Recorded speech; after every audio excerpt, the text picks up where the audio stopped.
সুভাষ ঘিসিং মার্গ, এই রোডটা দিয়ে না সত্যি কথা বলতে দারুণ মজা পাচ্ছি রাইড করতে। রাস্তাটা দারুণ পেয়েছি, আর ওয়েদারটাও ভালো হয়ে গেল। ড্রাই ওয়েদারে পাহাড়ি রাস্তায় গাড়ি চালিয়ে কিন্তু বাম্পার মজা পাওয়া যায়। জাস্ট রাস্তা দেখো ভাই, ফিল নিচ্ছি, পুরো ফিল সেই লাগছিল, সেই ঠান্ডা ঠান্ডা হাওয়া। উফ, আমেজিং রাইড হচ্ছে, আমেজিং রাইড। ঘড়ির কাঁটায় প্রায় 3:30 মতো বাজে।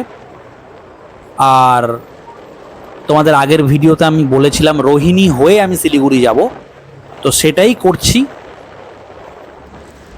জাস্ট ফিল নিচ্ছি, আর এই ফিল নিতে নিতে হঠাৎ আবার ওয়েদার খারাপ হয়ে গেল। মেঘের মাঝখান দিয়ে যাচ্ছি, জাস্ট দেখো মেঘের মাঝখান দিয়ে, জায়গায় জায়গায় মেঘ। যখনই মেঘ চলে আসে না তখনই একদম ভিজিবিলিটি জিরো হয়ে যায়। যাই হোক, আর ঠিক এই করতে করতে এইরকম একটা অফবিট রাস্তায় ঢুকে পড়লাম। রোহিণী যাচ্ছি, রোহিণী প্রায় চলেই এসেছি।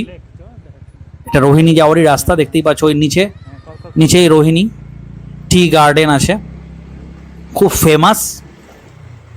কেউ যদি শিলিগুড়ি থেকে এসে এক বেলার মধ্যে সময় কাটাতে চাও, রোহিণী কিন্তু গুড প্লেস।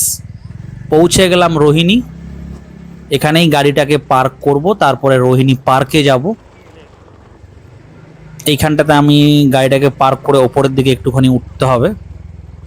চলো নেক্সট ভিডিও দেখা হচ্ছে।